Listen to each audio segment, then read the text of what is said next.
here to tell you about my MLM horror story. This is my very first YouTube video.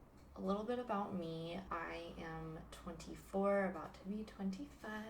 Woohoo, no more rental car underage fees. I live somewhere in Texas, home of the Mary Kay headquarters. The Mary Kay Research and Development Facility is actually just down the street from where I live, and I drive past it a lot, so just get a little angry for about 1 minute while I'm driving sometimes. I'm just going to talk about some of my past. We'll start from the beginning and then move on. Sorry if you hear squeaking, that is my old chair. Okay, let's start. So I want to first off say that recently I've been really diving deep into like that anti-MLM rabbit hole. You know, I found the Reddit.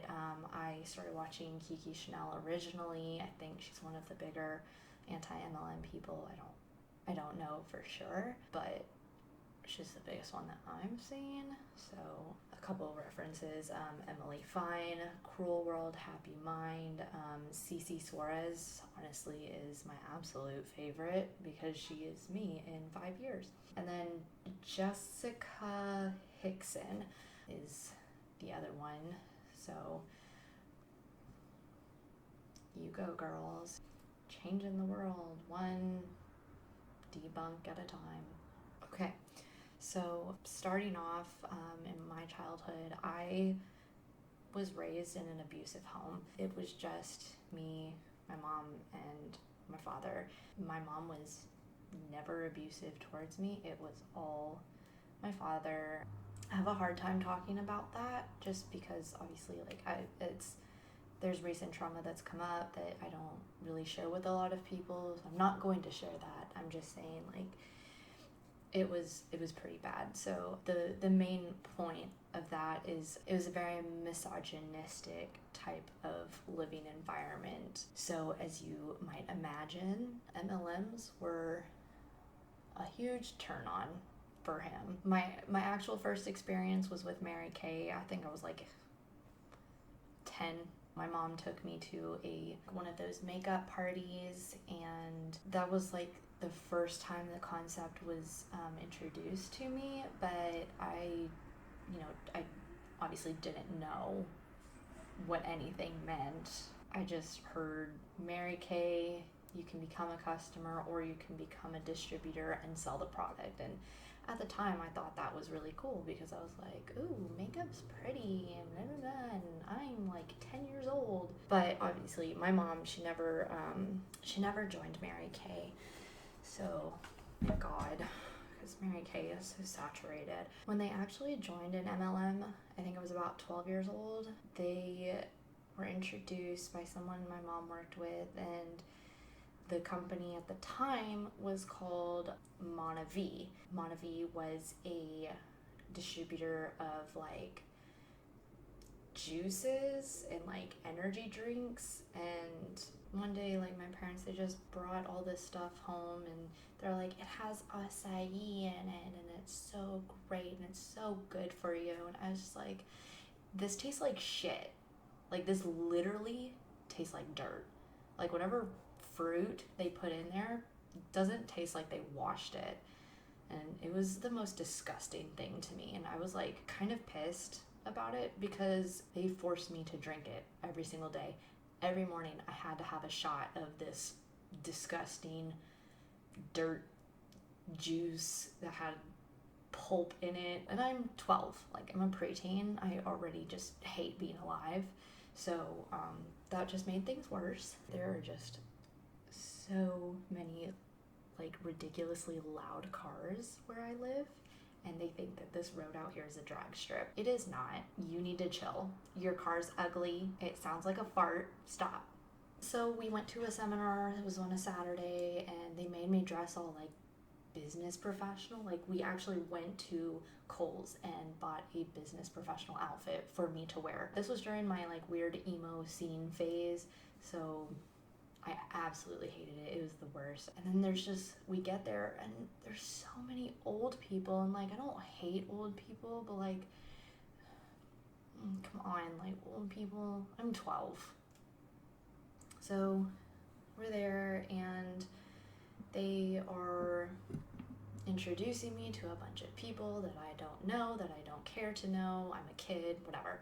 Apparently my mom had made this rank, I don't know, it was like power player or something, or maybe go-getter, I don't know. They had weird terms for all of their stuff, and it was like super uplifting, whatever. Like my mom like walked across the stage. Apparently my dad had been like really skeptical of the whole situation. It was weird. I've never been in an environment like that. Like everyone's like screaming and like, yeah, I'm fired up. So like now when I hear fired up, I get like PTSD. It's horrifying. So Monavie was its own thing, right? There was I guess like a subsidiary or whatever you want to call it, like a branch of Monavie was called Team, and it was run by this guy Orrin Woodward and his partner Chris Brady, business partner. Orrin Woodward ran Team. I learned later on that Orrin Woodward was actually with Quickstar and Amway, and apparently he was like one of the top people, and he actually tried to take over Amway, and because he couldn't take over Amway, he actually got fired from there, and he went on to do his own MLM called Team, which used Monavie as products, but then Team was actually the recruitment company. So Orrin Woodward and Chris Brady, who are the main dudes, when I was in, they were always saying like, we're the top leadership gurus in the world. Orrin Woodward was like number 9 and Chris Brady was like number 11. It turns out that was not real, because where they were pulling that information from was a scam website. The list that they were pulling all that from was not a real list. It was literally just somebody making a list. I will put the information in the description down below, all the links and everything. And they started talking about, like all these, you buy all these training materials, you buy all this product, go sell the product, and then recruit people to listen to the training materials. So eventually all of that went away. Monavie no longer exists because it was a pyramid scheme. Team went away. So instead of Team like shutting down or whatever, they actually just changed the name. Looking back now, we know better. You and me, we definitely know better. They had to shut down and start something else. They started a company called Life, eventually became Life Leadership. I just did some research. They're back to calling it Life. So Life Leadership, it's the same thing. But basically what this was is they sold a better life. Does that make sense? No, not at all. It does not make any sense. Life stood for living intentionally for excellence. Basically what they sold was self-help books and self-help CDs, but all of the content on these CDs were just the people at the top of the company yapping their mouths and talking about how they live in a very Christian home and they honor God and all this stuff. So yeah, their whole thing was just living a Christian lifestyle and being nice to people. But no, there's definitely hidden messages in there. Pretty much everything that they ever said was, if someone is not benefiting you, you don't need that kind of person in your life. Where have we heard this before? Beachbody, Monat, whatever, Amway, it works. Pretty much every single MLM says the exact same thing. If these people don't benefit you, you don't need them in your life. That's obviously the very first red flag of a cult. Some of the other things that I heard was women need to honor their man. They're the king of the castle. And basically looking back, it was like, whatever your husband wants you to do, you should do that. I don't like that now. I didn't like it back then either, but I'm a teenager. I can't really do anything about it. eventually my dad came around and he was like all about the business, and then everything in my life revolved around the business, and I didn't have a choice in the matter. Every single week, every single Tuesday, I had to go with my parents to their open meetings where they just invite people to try and recruit them. There were just so many weird things about it, so many sketchy things, and like I don't know if I was pretending to be like all about it or if I actually was like brainwashed and all about it. Like I really don't know. So every single Tuesday they would take me to their open meetings trying to recruit people, whatever. 3 or 4 times a year there was a big meeting up north, like in like Wisconsin or Ohio or something. It cost thousands of dollars to go. I had to go, so they were paying extra for me, a teenager who can't even be a part of the business, to go to these meetings. Looking back, I recall them saying like, yeah, what if, we just sign her up and pretend like she's 18 and then sign her up under us so that we can get the commission, and then we'll pay for that auto shipment so that we can get the PV, the personal volume. It's pretty sketchy, right? So for 8 to 10 years, I was, watching my parents just put so much money into this business and getting like nothing in return. Eventually my dad actually lost his job, and at first he was saying like, yeah, that just means I'll have more time for this business, but like he wasn't doing anything. Like he wasn't showing the plan, which is basically them trying to recruit people. And what's weird is that like this business, it was extremely old school. Like you couldn't text people to try and recruit them. You had to call them, and the call had to be less than 3 minutes. Basically a call would be like, hey John, did I catch you at a good time? And then they'll be like, oh yeah, this is fine. And then the question would be like, hey, I just wanted to chat for a second. Hey, have you ever heard of Orrin Woodward? And they'll be like, no, who's he? And then the next line is, oh, okay, well, if you would like to sit down and talk about him sometime, I'd love to chat for like 15 minutes. Do you have time tomorrow at 4? And they're like, what is this about? And then like not giving any information really. So you ask like 3 questions, just vague questions. Have you ever heard of this person? Have you ever heard of this book? Have you ever heard of whatever? And then they're like, no, what is this about? The last line, if they just keep asking you questions, is like, well, it sounds like you're not very interested, so I'll catch up with you another time. That's it. This happened for a long time, and then finally I turned 18. I don't know, do I want to go back to 16 years old? Yeah, let's talk about when I was 16. There were some very sketchy moments while my parents were in this business and while I was pseudo in the business.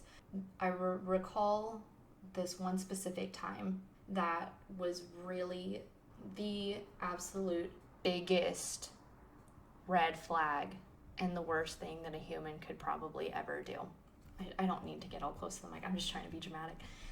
I'll let you be the judge of how bad this is, scale of 1 to 10. I was about 16 and I had just got my driver's license. I didn't have a car, but I had a job. I was working at a like salad bar, and so I would use my dad's truck to get to and from work, and then if I wanted to go somewhere I could just use the truck really quick, whatever. There was one time, my parents never had more than like 1 to 2 people under them at a time, just because there was such turnover, like that's all MLMs. Just there was this one time that they had a guy on their team, one of the most vulnerable people that you can probably imagine, literally had just gotten out of jail, was still on probation, had to report to a PO like every couple of days. I don't know where they met him, but my dad signed him up, grabbed his money. But so this guy, he didn't have a car, so we would drive him to every Tuesday meeting. I was in the car because they dragged me along. I'm 16. I don't want to do this. There was one night where my parents were actually hosting the open meeting, which meant that they had to get there like pretty early to set up. They told me, and it was really my dad told me that I have to go pick up this felon by myself. So I did what he asked because I wanted to just stay under the radar. I was like, okay, whatever, I just want this day to be over. Like, that was pretty much every single day. Like, I just want this day to be over. So I picked this guy up, and of course, he hits on me. I'm 16. He just got out of jail. I don't know what for. I didn't really care to know what for. I was terrified out of my mind. But I took him. Showed up, had the meeting. I then had to take him home by myself. It's like 10 or 11 at night. I'm terrified. I want to go home.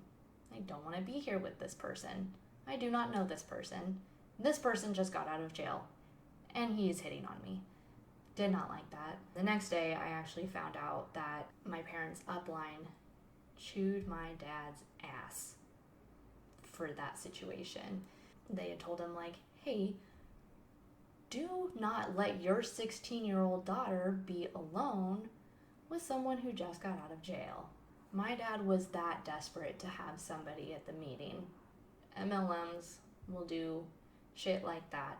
They cause so much desperation that you would put your own child at risk to have somebody show up for you. Around the age of 18, like as I was like approaching 18, I had kind of decided like internally is like, I don't want to be a part of this. I don't want to be in this business. I don't want to be in an MLM. I wanted to have a job. Like I can see myself as a corporate person, and I am currently. I don't mind having a corporate job at all. I really like the job that I have right now, and I get paid well for it. You know, I was the golden child growing up, so my parents, they would always like say like, oh, our daughter's gonna be a millionaire by the time she's 21. Like, she just knows so much. I absolutely hated when they told people that, because those were such unrealistic expectations. And I think that that's something people like parents and families in MLMs do. They have the highest expectations of people while also being the most judgmental people. I don't think it's fair to put that on your children. They expected a lot out of me, and they expected it to be in this business. So I think I had just turned 18. I met my mom for breakfast one day because I wanted to talk to her alone, which happened a lot actually. I told my mom like, hey, you know, I'm 18 now. Like I don't want to do this. Like, I don't want to be a part of this business. I like working. I like my job. I just don't see myself doing something like this. And I was very calm with her and all that stuff. And she was like, okay, but I'm fine with that. You need to obviously talk to your dad about it. I was like, okay. All three of us sat down. I told my dad, like, look, I don't want to do this. I don't want to do this business. Immediately, he's like, no, you're going to do this business. You're going to participate in this family. I don't blame my mom for this. This is 100% on my dad. But my mom immediately flipped. She switched, and she had my dad's back. And she was like, yeah, we had this talk, but you know what? You need to do this business and blah, whatever. The only reason she did that was because she was in the presence of my dad. My dad, at the time, was a very scary person. He was manipulative. He was narcissistic. He's one of the worst people on the planet. I don't talk to my dad anymore, just so we're clear. I have no interest in talking to my dad. Basically, it was either do this business or get kicked out. At the time, I think I was working at, like, I was a manager of a Subway. So I made like enough money to like pay for my car and my insurance and gas and stuff, but I didn't have enough to like live anywhere. So for the next year or so, I just kind of stayed under the radar. I stayed in the business. I did my minimum 200 PV so that they wouldn't talk to me about anything. Another thing, when I was in life leadership, sometimes we would go around random places, like with my dad, like just everywhere. Like we would go everywhere. Fry's, the store, like the mall, like just we'd go everywhere. And all the time, he would kind of pressure me to like hit on guys to try and get their phone numbers so that he could go back and recruit them later. I was underage at this point. When I was 18, I brought one of my boyfriends to one of the Tuesday meetings, and I really liked him. I thought he was great. He was like so funny, whatever. He had actually been in Herbalife before, and this was before I joined Herbalife, and he saw like the first half of this open meeting, and he was like, this is a scam. This isn't real. This is dumb.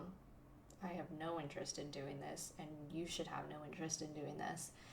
And at the time, I was pretty brainwashed, so like when he said that, it broke my heart. I was like, what? You're an idiot. So we actually got into a huge fight about it, and then we didn't break up right after that, but like we just couldn't do a lot of things, like because I was always going to meetings, you know, and I was always being dragged around by my parents. I'm 18 at this point. I mean, that relationship literally only lasted like 3 months, so I'm not that upset by it anymore. Obviously. Eventually, Life Leadership, a branch of them under one of the top people, they were called Policy Council, one of those very top people. Here's what I think happened. I think they figured it out. They figured out that it was a scam. They went over here and made their own pyramid scheme called Bonvera. Basically, their whole thing was, we're going to compete with Amazon. Like, we're just an online marketplace. Everything that you buy from Amazon, you're going to be able to buy from Bonvera. Show of hands, who has ever heard of Bonvera? I went to the anti-MLM subreddit, and on the master list, Bonvera wasn't even on there. They will never compete with Amazon. I don't think anybody will ever compete with Amazon. Just a side note, for anyone who's ever seen the movie WALL-E, you know the company By and Large? I think that's Amazon, but in the real world. So just a little side thing. It was really weird. Like, I just have some memories of like that transition.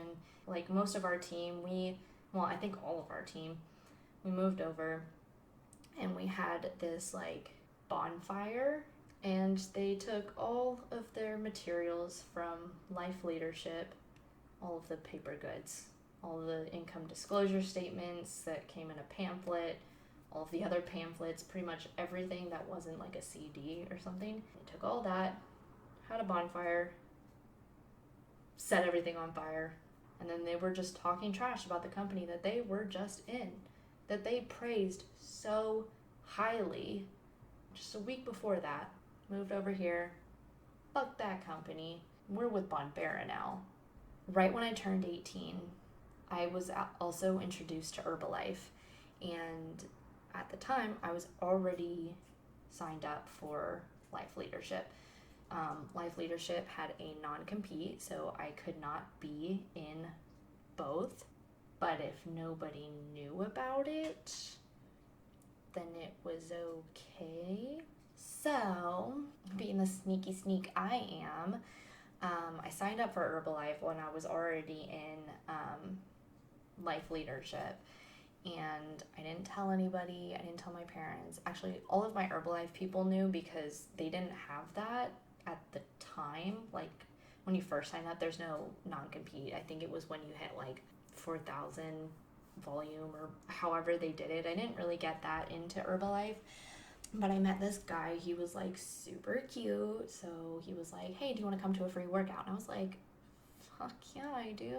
Look at you. I went to this workout, I got pretty into it, and then, you know, we did a running club, and I am a lazy person. However, I honestly feel really, really good when I work out. I am a Leo. I love working out. Well, I don't love working out. I love the feeling I get afterwards. But at the time, like, I was feeling really, really good. But then I started taking the shakes and the products and stuff, and I couldn't do their product because it made me feel so disgusting when I got my period. I have never had cramps as bad as when I was taking Herbalife supplements. It was horrible. And when I was trying to tell someone else, one of the other girls in the group or whatever, she was telling me like, oh, well, maybe you just have to poop. And I'm like, no, it's not that. I wasn't in Herbalife for very long. It was maybe about 6 or 7 months. I remember one day, like the last day that I was a part of it, I just had a weird vibe. I had a really uncomfortable feeling. Like it seemed like they had been losing people. Like people kind of stopped showing up to the workouts. And then there was just this one day the energy was just so bad, and it felt like it was so uncomfortable. Do you ever get in that situation where like you were just so uncomfortable that you start like almost having a panic attack? I don't really know like what you call that. I was just so uncomfortable. So I left. I never went back. I never answered calls. I went on the website. I canceled all my shit, and I just stopped going. So after the Bonvera stuff, I can't remember how they got out. Like we just stopped talking about it one day, and that was it. Moving on, after Bonvera, that was pretty much the biggest part of my MLM life, whatever. Later on, my mom got introduced to WFG. It's insurance, World Financial Group. I think my mom actually still does that. Yeah, so I was introduced to WFG, and I had just had a baby. I think my daughter was like 3 months old or something. That was a very weird experience because like the way that they recruited made it seem like you weren't good enough. You know, we don't usually take on people like you. I don't know exactly what he said, but I mean, that was pretty much what it was. I'm a little hesitant to bring you on. Okay, do you want me to work here or not? And so I filled out whatever application there was and then paid the $100 to join. Should have known right there. And then they were like, okay, so you're in now. You need to go get a life insurance license. What? You need a license to do any of the shit that you need to do to make money. I had to study for this test. I had to take the test. I took that test 3 times. The first time I got a 66. The second time I got a 68. The third time I got a 69. And you have to pay to take that test every single time. I had been studying so much and I just could not even pass this test. I'm like, clearly I'm not supposed to do this shit because I can't even pass the fucking test just to be able to do it. So I stopped going to that. I think my mom still does that. I don't say anything about it. I really don't care. My mom can do whatever she wants. She's a smart cookie. She knows what she's doing. I love my mom to death and I don't tell her that enough. I wish I did. But I'm not a sentimental person. I do not like showing emotion. So yeah, I love my mom. I think she's great and she can do whatever she wants. With every anti-MLM video I watch, I get new memories brought up. For most of my life, I have suppressed so many memories because most of them are bad, and I don't like that. My last part is it was with Beachbody, which I think it's one of the bigger ones out there. I was approached by a Beachbody coach like January of last year, who I actually knew this person before I knew that she was in Beachbody. I had posted something on Facebook about how I was trying to be sober, I was trying to lose weight and stop smoking and all that stuff. And so she DMs me this long message. She's like, hey girl, oh my gosh, I see you're trying to lose weight and do better, blah blah blah. I'm a Beachbody rep, and you know, blah blah blah. I was like, oh, okay. At this time, this was just a year and a half ago, or approximately. So I told her, I was like, oh, okay, yeah. How much is it? And she's like, oh, it's $99. It's approximately $100 to get a whole year of Beachbody on demand. It's all at-home workouts, and I was like, honestly, I was down for that because I hate going to the gym. I do not like people looking at me when I am working out because I just feel, I don't know if I have body dysmorphia or not, but like I look like a just giant tub of lard in my opinion, and people tell me I'm so skinny, but I really don't believe that at all. I was like, yes, I want that. A whole year for $100, not a bad deal. And then so I paid for it. I started doing some of the workouts. I was not consistent for very long. Like after a while I just got bored, and she was like, yeah, join my accountability team, blah blah blah. Join this weird like group message, and just every single day, just all the time there's people posting like, did my workout, had my shake, and all that stuff. And I was like, every 5 minutes somebody's posting something, and honestly it made me feel so bad about myself to see other people like working out and I wasn't. And so I'm the type of person where when I'm discouraged, I quit. I don't want to do it anymore. If I'm not good at something immediately, I don't want to do it. I'm officially out of every MLM. I am no longer involved with any MLMs. If you want to hear more about my story, just, leave a comment below. Thank you for watching. Peace.